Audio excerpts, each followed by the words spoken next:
Bu butlarning ichida eng ajablanarlisi Isof va Noila degan butlar edi. Isof va Noila. Bu tarixi shundayki, ikkalasi ham Yamanlik bo'ladi, arab bo'ladi. Bir-birini sevishadi. Isof Noilani qo'lini so'rab otasiga sovchi qo'yganda, otasi rad javobini beradi. Shunda Isof bilan Noila keyingi haj mavsumida uchrashamiz deydi. Hajda uchrashdida Ka'bani oldida odamlar beparvo bo'lib turgan paytda zino qilishdi.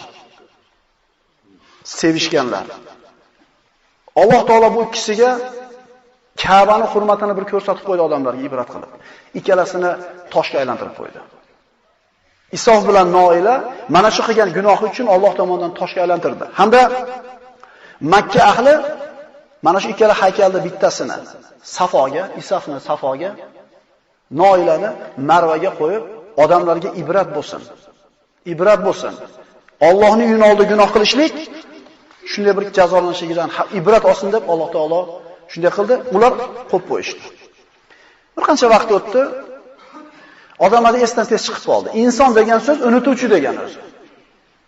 Amr ibn Luhay Ka'bani olib kelib qo'ylar, bularga ham sig'ininglar dedi. Unga ham sig'inishni boshlashdi. Arablarni qaysi holatda ekanligini bilishimiz uchun Umar ibn Hattob roziyallohu anhu hayotiga bir murojaat qilamiz. Umar ibn Hattob roziyallohu anhu xalifa bo'lib turar ekan, majlislarda o'tirib, odamlar bilan o'tirganida besabab to'satdan yig'lab olar ekan. Ba'zida o'tirib besabab kulib olar ekan. "Ey Amiral Mo'minin, nimaga to'satdan yig'lab, to'satdan kulib orasiz besabab?" deganida u kishi aytadiki, "Johiliyat davrida qiz farzandlarni yomon ko'rardik. Eshitib turaylik, arablar qaysi darajada bo'lgan? Pastligi, tubanligi, razilligi, savodsizligi qaysi darajada bo'lgan? Qiz farzandlarni yomon ko'rardik. Ya'ni qiz farzand jang maydonida qilich ko'tara olmaydi, qabilasini, kuchini, quvvatini ziyoda qila olmaydi, birovning xizmatini qiladi, nomus deb biladi qiz farzand ular. Shuni asoratlariga o'xshagan narsa hozir ham yo'q emas oralarimizda. Qiz farzand tug'ilsa g'am qilib siqiladiganlar. O'tirar ekanman johiliyatda deydi. Ayolim qiz tuqqanligini xabarini berishdi. Men sabr qildim deydi.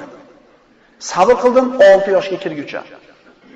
6 yoshga kirganida qizimni qo'lidan yetalab olib bordim sahroga, chuqur kavladim, qizimni shu chuqurga tashlab, ustiga qumni tuproqni tortayotganimda ko'tarilgan chang soqolimga tegsa, qizcham chuqurda turib soqollarimni qoqib turardi deydi. Mana shunday holatda qizimni ko'mib kelganman deydi. Hech qaysi hozirgi kundagi jaholat, hech qanaqa bir ahmoqlik bularda jaholatga yetmaydi. Chunki o'zini qizini olib borib tiriklayin ko'mib kelyapti. Ana shu kichkinagina barmoqchalari qimirlamay qolguncha turpoq tortdim ustiga deydi. Shuni o'ylab deydi, yig'layman deydi. Shunchalik johilligimiz o'ylab turib yig'layman deydi. Tasavvur qilib ko'ring-da, oldiga kelgan qizingizni olib chiqib ko'mishingizni. O'lganim yaxshi deysizda, chunki sizni aqlingizga sig'maydi, chunki islom sizlarni shunday tarbiyaladiki, bu sig'dira olmaymiz aqlimizga bu narsani. Endi kulishimiz sababi deydi, Makkaliklar Makkadan tashqariga chiqib ketadigan bo'lsa, Makkani toshlardan olib, o'zlaridan olib ketar edi-da, yo'lda shu toshga qarab sig'inishar edi, Makkani toshi. Bir marta safarga chiqib ketar ekanman deydi, tosh ololmabman deydi. Ibodat qilish kerak bo'ldi. Nimaga ibodat qilaman? Qarasam, Makkadan o'zimni olib chiqqan xurmo bor ekan deydi.